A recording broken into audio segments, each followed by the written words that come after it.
Question number 4 करेंगे। If a point C lies between two point A and B, देखो कोई point है सी जो कि ए और बी के बीच में लाई कर रहा है, such that A C equal to B C, तब हमें प्रूव करना है कि A C equal to half of A B और एक्सप्लेन करना है बाय ड्रॉइंग द फिगर। तो हम सबसे पहले जो दे रखा है ना ए बी, तो कोई लाइन बना लेते हैं हम यहाँ पर, यानी कोई दो पॉइंट ले लेते हैं। एक पॉइंट है ए और बी और इनके बीच में हमने ये लाइन बना ली। अब यहाँ पर जो सी पॉइंट है ये इन दोनों ए और बी के बीच में लाई कर रहा है, यानी कि यहाँ पर हमने बना दिया ये सी पॉइंट, ठीक है। Such that A C equal to B C, A C equal to B C ये गिवन है, तो पहले जो गिवन है वो हमने यहाँ लिख दिया A C equal to B C, ठीक है। हमें जो प्रूव करना है ना A C equal to half A B, एक काम करते हैं, ए सी इक्वल टू जो बी सी गिवन है इसी में हम दोनों तरफ ए सी ऐड कर देते हैं। जैसे यहाँ पर ए सी लिखा था तो ए सी प्लस ए सी यहाँ भी हम ए सी ऐड कर दे रहे हैं, और जो बी सी लिखा था इधर भी हमने ए सी ऐड कर दिया। जो इक्वल थे हमने उसमें दोनों में इक्वल्स को जोड़ दिया। भाई इक्वल लग रहा है यानी कि दोनों इक्वल है। If equals are added to the equal then whole are equal, ठीक है। तो ए सी प्लस ए सी क्या हो जाएगा, टू ए सी, और यहाँ पर बी सी प्लस ए सी क्या बन जाएगा, बी सी प्लस ए सी, ये बन जाएगा ए बी, ठीक है। इसके लिए हम क्या लिखेंगे, देखो यहाँ पर ए सी और बी सी कोइंसाइड कर रहे हैं किसके साथ, ए बी के साथ, ठीक है।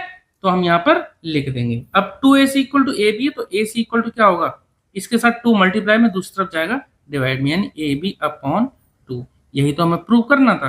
क्या इसको हम और क्या लिख सकते हैं, और A C equal to A B upon two है ना, इसको हम हाफ ए बी ऐसे भी लिख सकते हैं, एक ही बात है, ठीक है। चलिए क्वेश्चन नंबर 5 करेंगे। क्वेश्चन नंबर 5 देखते हैं। In question 4 point C is called mid point of line segment A B. देखिए क्वेश्चन नंबर 4 में पॉइंट सी था जो कि ए बी का मिड पॉइंट था। मैं आपको दिखाता हूं, देखो यहाँ पर ए बी लाइन सेगमेंट का एक मिड पॉइंट था सी, ठीक है।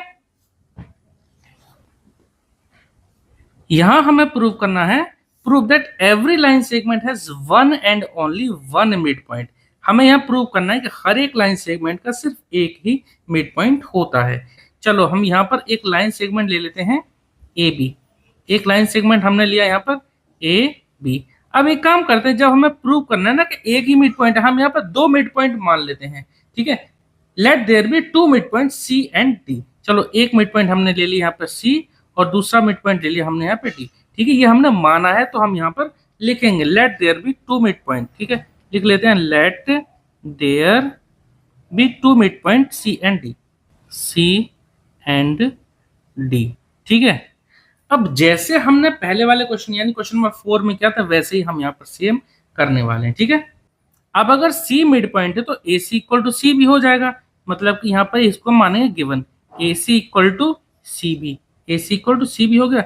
अब जैसे पहले वाले क्वेश्चन में क्या था कि जो ए सी इक्वल टू सी में दोनों तरफ हम C B sorry A C add कर देते हैं, तो A C plus A C equal to क्या हो जाएगा, इधर ये सी बी या बी सी एक ही बात है, इधर भी मैं ए सी जोड़ देता हूं, तो ए सी और ए सी क्या हो जाएगा, टू ए सी, और सी बी प्लस ए सी क्या हो जाएगा, देखो सी बी प्लस ए सी, ये क्या हो जाएगा ए बी, ठीक है। हमें यहाँ पे दो रीजन लिखने पड़ेंगे। If equals are added to the equal then whole are equal, ठीक है, एग्जाम नंबर 2। और यहाँ पर क्योंकि सी बी प्लस ए सी ये दोनों देखो सी बी और ए सी ये एक स्ट्रेट लाइन, यानी कि ए सी और सी बी ये कोइंसिडेंट है, तो क्या हो जाएगा ए बी के बराबर हो जाएगा, तो सी बी प्लस ए सी हमने लिख दिया ए बी। अब इस इक्वेशन को नाम दे देते हैं फर्स्ट, ठीक है। अब जैसे हमने यहाँ पे दो मिड पॉइंट लिए थे सी और डी, तो सी के हिसाब से हमारी इक्वेशन आ गई है। अब डी के हिसाब से क्या होगा भाई, डी से हम ले लेते हैं यहाँ पर सिमिलरली लिख देते हैं, सिमिलरली आप इसको इस तरह से लिखेंगे, डी मिड पॉइंट है तो A D equal to D B, similarly A D equal to D B. और हम इसको लिख सकते हैं जैसे हमने ये पूरा किया दोनों तरफ, चलो हम ऐड कर ही देता हूं, तो A D plus A D इधर भी ऐड किया और इधर डी भी था तो यहाँ भी मैंने ए डी ही ऐड किया। अब ए डी और ए डी क्या हो जाएगा, टू ए डी हो जाएगा, और यहाँ पर D B plus A D, D B plus A D, ये बन जाएगा पूरा ए बी, ठीक है। ये सब कोइंसिडेंट है। अब यहाँ पर देखा जाए तो इसी क्वेश्चन को मान लेता हूँ मैं सेकंड। अब यहाँ देखा जाए तो फर्स्ट इक्वेशन देखो, सेकंड इक्वेशन देखो, भाई टू ए सी भी ए बी के बराबर है, टू ए डी भी ए बी के बराबर है, इसका मतलब two A C equal to two A D होना चाहिए। और या फिर हम ये लिख सकते हैं, चलो मैं यहाँ लिख देता हूँ, फ्रॉम फर्स्ट एंड सेकंड, इन दोनों इक्वेशन के हम ये लिख सकते हैं two A C equal to 2AD, या फिर हम 2 दोनों तरफ कैंसिल कर देंगे, यानी AC इक्वल टू AD। हम यहाँ ये लिख सकते हैं ना इस तरह से। अब देखो AC इक्वल टू AD कब पॉसिबल है? AC इक्वल टू AD सिर्फ तभी पॉसिबल है जब C और D सिर्फ एक ही पॉइंट हो। ठीक है, मैं यहाँ इसके ऊपर यहाँ लिख देता हूँ, यहाँ नीचे जगह नहीं बची तो यहाँ लिख देता हूँ। It is only possible, it is only possible when C and D are coincide each other, when C and D coincide each other। जब C और D एक ही पॉइंट होंगे, ये सिर्फ केस तभी पॉसिबल है। तो हम यहाँ लिख देंगे therefore, हम क्या लिख सकते हैं? therefore C और D एक ही पॉइंट है, यानी कि every line segment has one and only one midpoint। ठीक है, इस तरह से हम लिख लेंगे। जब सी और डी कोइंसाइड कर रहे हैं, इसका मतलब दोनों पॉइंट एक ही है। तो ये सी और डी जो हमने दो अलग अलग मिड पॉइंट माने थे, ये नहीं है। इसका मतलब क्या हुआ? हर एक लाइन सेगमेंट का सिर्फ एक ही मिड पॉइंट होता है। ठीक है, इस तरह से आपको क्वेश्चन करना है। चलिए क्वेश्चन नंबर 6 करेंगे। क्वेश्चन नंबर 6 करेंगे। इन फिगर 5.10 फिगर यहाँ दे रखा है, if A C equal to B D then prove that A B equal to C D. देखो हमें यहाँ पे दे रखा है A C equal to B D, लिख देते हैं A C equal to B D. AC यानी कि यहाँ से A से C तक ये AC ये दे रखा है BD के बराबर। ठीक है, तब हमें ये प्रूव करना है AB इक्वल टू CD। तो हम यहाँ एक बार लिख देते हैं टू प्रूव दैट, यानी TPT कितना, AB इक्वल टू CD, ये प्रूव करना है। ठीक है, अब देखो AC इक्वल टू BD, देखो यहाँ अगर देखा जाए तो BC जो पार्ट है ना, ये इन दोनों की तरफ घटाया जा सकता है। तो हम एक काम करते हैं, जो AC equal to BD given है ना, तो हम यहाँ दोनों तरफ सब्ट्रैक्ट करते हैं। AC में से भी हम यहाँ पर BC माइनस कर देते हैं, और यहाँ से जो BD गिवन था, यानी जो BD था, इसमें से भी हम BC माइनस कर देंगे। ठीक है, क्यों? देखिए हमें एग्जाम 3 पता है, if equals are subtracted from the equals. भाई AC इक्वल टू BD तो गिवन है इक्वल, दोनों तरफ से हम इक्वल को ही घटा रहे हैं, दोनों तरफ से हम BC को ही घटा रहे हैं ना। AC equal to BD given था, दोनों तरफ से हम BC घटाए। If equals are subtracted from the equals then the reminders are equal. अब रिमाइंडर क्या है? AC में से BC को घटा दो। AC ये था, इसमें से अगर BC को घटाएंगे तो क्या बचेगा? AB बचेगा। यहां लिख देते हैं AB। यहां पर देखते हैं BD माइनस BC, BD, ये BD में से अगर हम BC को घटाएंगे तो क्या बचेगा? CD। ठीक है, AB इक्वल टू CD, यही तो हमें चाहिए था। देखो जो टू प्रूव करना था, यही तो हमें चाहिए था। ठीक है, ये क्वेश्चन हमारा कंप्लीट हो गया। चलिए क्वेश्चन नंबर 7 करेंगे।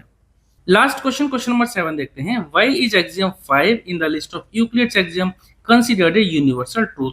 क्यों एक्सियम नंबर जो 5 है, जो यूक्लिड्स एक्सियम दे रखी थी, उसमें जो 5 नंबर की जो एक्सियम है वो यूनिवर्सल ट्रूथ कैसे हैं? और यहाँ पर दे दिया, note that question is not about the fifth postulate. Fifth postulate के बारे में नहीं है, एक्सियम के बारे में। ठीक है, चलिए इसको एक्सप्लेन करते हैं। देखो एक्सियम 5 थे ये, the whole is greater than the part. जो होल होता है वो एक पार्ट से ग्रेटर होता है। अब देखो ये जो एक्सियम है यूनिवर्सल ट्रूथ है, इसको प्रूव तो नहीं किया जा सकता। चलिए समझते हैं इसको। दो केस लेके हम यहाँ समझते हैं। केस 1 हम लेते हैं मैथमेटिकली, और जो दूसरा लेंगे वो हम इस तरह से थियोरेटिकली ले लेंगे।